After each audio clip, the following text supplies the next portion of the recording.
എന്തുകൊണ്ടാണ് digital marketing course എടുക്കാനുള്ള കാരണം എന്താണ്? ഞാന് മുന്നേ കോഴ്സ് എടുക്കുന്നതിന് മുന്നേ മെറ്റാഡ്സ് ചെയ്യാറുണ്ടായിരുന്നു പേഴ്സണൽ ആവശ്യത്തിനായിട്ട്. അപ്പോൾ ബാക്കി കൂടെ പഠിക്കാന്നുള്ള ഒരു ഇതിലാണ് ഞാൻ ആദ്യം സെൽഫ് ലേണിംഗ് ആയിട്ട് പഠിച്ചുകൊണ്ടിരിക്കുകയായിരുന്നു. പിന്നെ എനിക്ക് തോന്നി സെൽഫ് ലേണിങ്ങിന് ഒരുപാട് ടൈം ഇൻവെസ്റ്റ് ചെയ്യണം. പിന്നെ നമുക്കൊരു ഡൗട്ട് ചോദിക്കാനായാലും അങ്ങനത്തെ ഇതിനൊന്നും ആരും ഇല്ലാത്തതുകൊണ്ട് ഒരു കോഴ്സായിട്ട് എടുത്താൽ ബെറ്റർ ആവും എന്നുള്ളതിലാണ് കോഴ്സായിട്ട് എടുത്തത് ഡിജിറ്റൽ മാർക്കറ്റിംഗ്. എന്തുകൊണ്ടാണ് സ്കിൽസ് ഹബ്ബ് ചൂസ് ചെയ്യാനുള്ള കാരണം? സ്കിൽസ് ഹബ്ബിൽ ഞാൻ അന്വേഷിച്ചിട്ടും നല്ല പോസിറ്റീവായിട്ടുള്ള ഇവിടുത്തെ മെൻറ്റേഴ്സ് ആണെങ്കിലും ക്ലാസ് മൊഡ്യൂൾസ് ആണെങ്കിലും ഒക്കെ കുറച്ചുകൂടി അഡ്വാൻസ്ഡ് ആയിട്ടാണ് ലെസൺസ് ഒക്കെ എടുത്തു പോകുന്നത്.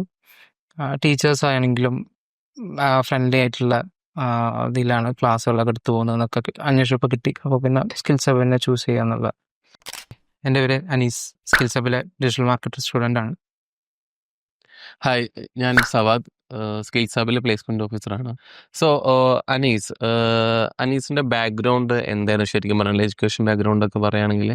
ഡിഗ്രി BBA ആയിരുന്നു, എന്നിട്ടാണ് ഞാനത് എടുത്തത് ഡിജിറ്റൽ മാർക്കറ്റിംഗ്. സോ എങ്ങനെയാണ് സ്കിൽസ് ഹബിലേക്ക് എത്തിപ്പെട്ടത്? ഞാൻ എൻ്റെ ഒരു ഫ്രണ്ട് ഇവിടെ മുന്നേ പഠിച്ച ആളുണ്ടായിരുന്നു.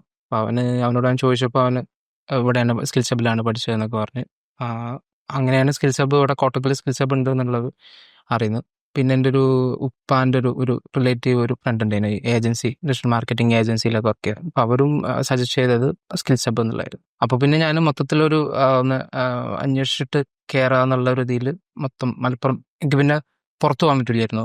കാലിക്കറ്റോ എറണാകുളം അങ്ങനെ ഒന്നും പോകാൻ പറ്റില്ലായിരുന്നു. ഈ ഏരിയയിൽ തന്നെ വന്ന് പോകാൻ പറ്റുന്ന ഇതിൽ നോക്കാൻ പറ്റില്ലായിരുന്നു. അപ്പോൾ അതുകൊണ്ട് മൊത്തം ഒന്ന് അന്വേഷിച്ച് നോക്കിയിട്ട് ഏതാണോ ബെറ്റർ അവിടെ കയറാന്നുള്ളതായിരുന്നു.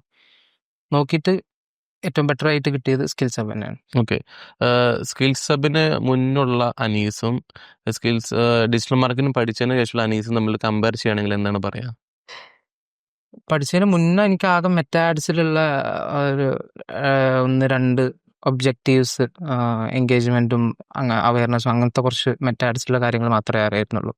പഠിച്ചു കഴിഞ്ഞപ്പോൾ ഇപ്പോൾ സോഷ്യൽ മീഡിയ മാർക്കറ്റിംഗ് എൻ്റയർലി ഉള്ള മെറ്റാഡ്സും മറ്റുള്ള ഓർഗാനിക് ആയിട്ടുള്ള കണ്ടന്റ് ക്രിയേഷനും ഒക്കെ, അതുപോലെ SEO, Google ads, email marketing ഒക്കെ പഠിക്കാൻ പറ്റി.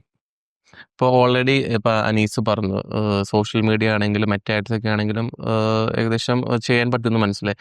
അതിൽ എത്രത്തോളം അനീസിന് കോൺഫിഡൻസ് ഉണ്ട് ഇപ്പോൾ? മെറ്റാഡ്സിൽ എനിക്ക് 100% കോൺഫിഡൻസ് ഉണ്ട്. എല്ലാ കാര്യങ്ങളും ചെയ്യാൻ കഴിയുന്നുള്ള ക്യാമ്പയിൻസ് ആണെങ്കിലും മറ്റുള്ള ടെക്നിക്കൽ സൈഡാണെന്നുണ്ടെങ്കിലും ഒട്ടുമിക്ക എല്ലാ കാര്യങ്ങളും എനിക്ക് കുറച്ച് കാര്യങ്ങൾ ഓൾറെഡി മുന്നേ അറിയായിരുന്നു. ഇവിടെ വന്നതിന് ശേഷം ബാക്കിയുള്ള എല്ലാ കാര്യങ്ങളും പെട്ടെന്ന് കണക്ട് ചെയ്യാൻ പറ്റി. മെറ്റാഡ്സിൽ എനിക്ക് 100% കോൺഫിഡൻസ് ഉണ്ട്. SEOയിൽ ഞാൻ എപ്പോഴും ഒരുപാട് ഇതൊക്കെ എപ്പോഴും പഠിച്ചുകൊണ്ടിരിക്കും. ഇപ്പോൾ ക്ലാസ് കഴിഞ്ഞിട്ടാണെങ്കിലും നമുക്ക് അതങ്ങനെയാണല്ലോ ഡിജിറ്റൽ മാർക്കറ്റിംഗിൽ നമുക്ക് പഠിപ്പ് പിന്നെയും പഠിച്ചുകൊണ്ടിരിക്കുക എന്നുള്ളതാണ്. SEOയിൽ ചില കാര്യങ്ങളൊക്കെ അങ്ങനെ ഒന്നുകൂടെ പഠിച്ച് പഠിച്ചുകൊണ്ടിരിക്കുന്നുണ്ട്. ഓക്കെ, സ്കിൽസിൽ ഒരു ടോട്ടൽ ഓവറോൾ ഒരു എക്സ്പീരിയൻസ് എന്തായിരുന്നു? സ്കിൽസിൽ എനിക്ക് തോന്നിയത് സെപ്പറേറ്റ് എല്ലാത്തിനും മെൻറ്റേഴ്സാണ്. അതായത് ഒരു ഡിജിറ്റൽ മാർക്കറ്റിംഗ് ഒരു ടീച്ചറിനെ വെച്ചിട്ടല്ല മൊത്തം ക്ലാസ് എടുക്കുന്നത്. SEOക്ക് വേറെ ആളാണ്, സോഷ്യൽ മീഡിയ മാർക്കറ്റിങ്ങിന് വേറെ ആളാണ്, ഗൂഗിൾ ആഡ്സിന് വേറെ ആളാണ്. അപ്പോൾ അതുപോലെ ഫോട്ടോഷോപ്പ്, വേർഡ് പ്രസ് ഒക്കെ സെപ്പറേറ്റ് ആയതുകൊണ്ട് നമുക്ക് അതിൽ എക്സ്പേർട്ട് ആയിട്ടുള്ള ഒരു ഇനീഷ്യൽ എക്സ്പേർട്ട് ആയിട്ടുള്ള ആളെ വെച്ചാകുമ്പോൾ നമുക്ക് അത്രയും ഒരുപാട് കാര്യങ്ങൾ അവരുടെ പേഴ്സണൽ അവർ വർക്ക് ചെയ്യുന്ന ആളാണ്. അപ്പോൾ അവരുടെ കുറേ കാര്യങ്ങൾ പേഴ്സണൽ കാര്യങ്ങളൊക്കെ പറഞ്ഞിട്ടാണ് അവർ ക്ലാസ്സൊക്കെ എടുത്തത്. ഓക്കെ, അപ്പോൾ അതൊരു നല്ലൊരു ഇതായിട്ട് തോന്നി. ഇപ്പൊ പ്രാക്ടിക്കൽ സെക്ഷനൊക്കെ നിങ്ങൾക്ക് ഉണ്ടാവുമല്ലോ പഠിക്കുമ്പോൾ തന്നെ. അപ്പോൾ നമുക്ക് ഈ ലൈവ് വർക്കൊക്കെ നിങ്ങൾക്ക് ഡയറക്റ്റ് തരും. അപ്പോൾ അതൊക്കെ ചെയ്യുമ്പോൾ എങ്ങനെയാണ് ഫസ്റ്റ് ഒരു ഇനീഷ്യലി നമ്മളൊരു ലൈവ് വർക്ക് ചെയ്യുമ്പോൾ എന്തായിരുന്നു നിങ്ങൾക്ക് ഫീൽ ചെയ്തത്? ലൈവ് വർക്ക് മെറ്റയിൽ തന്നപ്പോൾ എനിക്ക് പുതിയത് പഠിക്കണം എന്നുള്ളത്, അതായത് എനിക്ക് ഓൾറെഡി അറിയുന്നതല്ലാതെ പുതിയത് എന്തെങ്കിലും ഞാൻ സാറിനോട് പ്രത്യേകം പറഞ്ഞിരുന്നു കുറച്ച് ചലഞ്ചിങ് ആയിട്ടുള്ളതൊക്കെ തരണം എന്നുള്ളത്. അതുപോലെ തന്നെ എനിക്കൊരു 2-3 വർക്കുകൾ അങ്ങനത്തെ കുറച്ച് സ്പെഷ്യൽ കാറ്റഗറി വെച്ചിട്ടുള്ള ക്യാമ്പയിൻ ചെയ്യാനും, അതുപോലെ ലീഡ്സിൽ ഫോം വെച്ചിട്ടുള്ള ചെയ്യാനൊക്കെ അങ്ങനത്തെ കുറച്ച് കാര്യങ്ങളൊക്കെ പുതുതായിട്ട് പഠിക്കാൻ പറ്റി. SEOയിൽ അതുപോലെ തന്നെ പുതിയ ബാക്ക് ലിങ്ക്സ് കുറച്ചുകൂടെ അഡ്വാൻസ്ഡ് ആയിട്ട് എങ്ങനെ കൊടുക്കുക എന്നുള്ളതും, അതുപോലെ സ്ട്രാറ്റജി എങ്ങനെ കണ്ടന്റിലൊക്കെ നമുക്ക് ഇൻക്ലൂഡ് ചെയ്യുക എന്നുള്ളതൊക്കെ പഠിക്കാൻ പറ്റും SEOയിലൊക്കെ. ഗൂഗിൾ ആഡ്സിനെ പറ്റിയിട്ട് എന്താണ് അനീസിന് പറയാനുള്ളത്? ഗൂഗിൾ ആഡ്സ് എനിക്ക് തീരെ ഇപ്പോൾ മറ്റേ സോഷ്യൽ മീഡിയ മാർക്കറ്റിംഗ് ആണെങ്കിലും SEO ആണെങ്കിലും കുറച്ചൊരു ഇതുണ്ടായിരുന്നു ഏകദേശം ഞാൻ ഇവിടെ കോഴ്സിന് ചേരുന്നതിന് മുന്നേ. പക്ഷേ ഗൂഗിൾ ആഡ്സിൽ എനിക്ക് അത്ര ഒരു എന്താണെന്നുള്ളൊരു ബേസും കൂടി ഇല്ലായിരുന്നു. അപ്പോൾ പഠിച്ചു വന്നപ്പോൾ കുറച്ച് കാര്യങ്ങളുണ്ട് അതിൽ ഒന്ന് മനസ്സിലാക്കിയെടുക്കാൻ. മനസ്സിലാക്കിയെടുത്താൽ ഒരുപാട് ഗ്രോത്ത് ഉള്ള ഒരു നീഷയാണ് ഗൂഗിൾ ആഡ്സ് എന്നുള്ളത് തോന്നി. പഠിക്കാനുണ്ട് കുറച്ചുകൂടെ കാര്യങ്ങളൊക്കെ. ക്യാമ്പയിൻ എന്തൊക്കെ ചെയ്യാൻ കഴിയും, സെർച്ച് ആഡും ഡിസ്പ്ലേ ആഡും ഒക്കെ ചെയ്യാൻ കഴിയും. പക്ഷെ ഇനിയുണ്ട് അതിലൊരുപാട് പഠിക്കാനുണ്ട് എന്നുള്ളത് തോന്നുന്നു, പഠിച്ചുകൊണ്ടിരിക്കുകയാണ്. ഓക്കെ.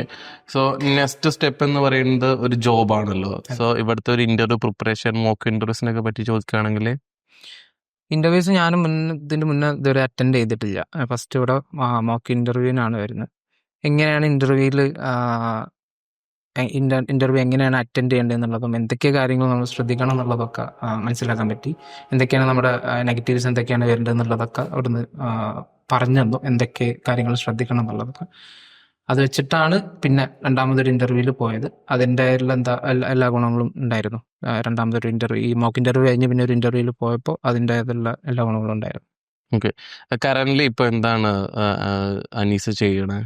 മോക്ക് ഇന്റർവ്യൂവിൽ നമുക്ക് എന്തൊക്കെയാണ് നമ്മുടെ നെഗറ്റീവ്സ് എന്തൊക്കെയാണെന്നുള്ളതും എന്തൊക്കെ കാര്യങ്ങൾ ശ്രദ്ധിക്കണം എന്നുള്ളതൊക്കെ മോക്ക് ഇന്റർവ്യൂവിൽ നിന്ന് കിട്ടി. ഞാൻ മുന്നേ ഇന്റർവ്യൂസ് ഒന്നും അറ്റൻഡ് ചെയ്തിട്ടില്ലാത്തതുകൊണ്ട് ഒരു പുതിയ എക്സ്പീരിയൻസ് ആയിരുന്നു. അപ്പോൾ കറന്റ് ഇന്റേൺഷിപ്പ് ചെയ്തുകൊണ്ടിരിക്കുകയാണ് ഡിഫൈൻഡ്. 2 ആഴ്ച ആയിട്ടുള്ളൂ. അപ്പോൾ ഒരു ഫസ്റ്റ് ഇന്റർവ്യൂ ഇപ്പോൾ ഒരു 2 ദിവസം മുന്നേ ഞാൻ അറ്റൻഡ് ചെയ്തു. അതിൽ തന്നെ ജോബ് കിട്ടി. ഓക്കെ. ഇനി ഫ്യൂച്ചറിൽ ഡിജിറ്റൽ മാർക്കറ്റിംഗ് കോഴ്സ് എന്ന് പറയുന്നത് നല്ല സ്കോപ്പുള്ള ഒരു ഏരിയ ആയിട്ട് വരാണ്. സോ ഇനി ഈ ഒരു കോഴ്സ് എടുക്കാൻ പോകുന്ന സ്റ്റുഡൻസിനോട് എന്താണ് അനീസിന് പറയാനുള്ളത്? കോഴ്സ് എടുക്കുന്നവരോട് ഏറ്റവും ഫസ്റ്റായിട്ട് ഒരു താല്പര്യത്തോടു കൂടെ അല്ലെങ്കിൽ ഒരു പാഷനായിട്ട് എടുക്കാൻ നോക്കും. അപ്പോഴേ നമുക്കിതിൽ പറയുന്നത് നമുക്ക് പെട്ടെന്ന് കണക്റ്റ് ആവാനും ഇതിലൊരു ഗ്രോത്ത് ഉണ്ടാവണമെങ്കിൽ ഒരു പാഷനായിട്ട് എടുത്താലാണ് അതിലൊരു ഗ്രോത്ത് ഉണ്ടാവുള്ളൂ എന്നുള്ളതാണ് എനിക്ക് തോന്നിയത്. ഇപ്പോൾ ഞാൻ ഇതിൽ കുറച്ച് എക്സ്പീരിയൻസ് ഉള്ള കുറച്ച് ഫ്രണ്ട്സ് ഉണ്ട് ഡിജിറ്റൽ മാർക്കറ്റിംഗിൽ എൻ്റെ മുന്നേ. അപ്പോൾ അവരൊക്കെ പറഞ്ഞു കേട്ടത് എന്താ വെച്ചാൽ ഇത് ഈ ഒരു ബിഗിനർ ലെവലിൽ നമ്മൾ ഈ ഒരു പഠിച്ചതും വെച്ച് നമ്മൾ അങ്ങനെ നിൽക്കാനാണെന്നുണ്ടെങ്കിൽ നമുക്ക് ഗ്രോത്ത് ഉണ്ടാവില്ല. നമ്മൾ പുതിയ കാര്യങ്ങൾ ഇപ്പോൾ ഇവിടെ കോഴ്സ് കഴിഞ്ഞാലും പുതിയ കാര്യങ്ങൾ പഠിച്ചുകൊണ്ടിരിക്കണം. ഇപ്പോൾ AI ടൂൾസുകളാണെങ്കിലും പുതിയ എന്തൊക്കെ അപ്ഡേഷൻസ് ഉണ്ടെന്നുണ്ടെങ്കിലും എന്തൊക്കെ കാര്യങ്ങൾ പുതിയതായിട്ട് നമുക്ക് ചെയ്യാൻ പറ്റാന്നുള്ളതൊക്കെ പഠിച്ചുകൊണ്ടിരുന്നാലേ നമുക്ക് ഗ്രോത്ത് ഉള്ളൂ എന്നുള്ളതാണ് തോന്നിയത്. മെയിനായിട്ട് തന്നെ നമ്മളൊരു താല്പര്യത്തോടു കൂടി ഡിജിറ്റൽ മാർക്കറ്റിംഗ് എടുക്കുക, ഇതിലൊരു കരിയർ വേണം എന്നുള്ള ഉദ്ദേശത്തോടു കൂടി എടുക്കുകയാണെന്നുണ്ടെങ്കിൽ നല്ലപോലെ മുന്നോട്ട് പോകാൻ പറ്റും.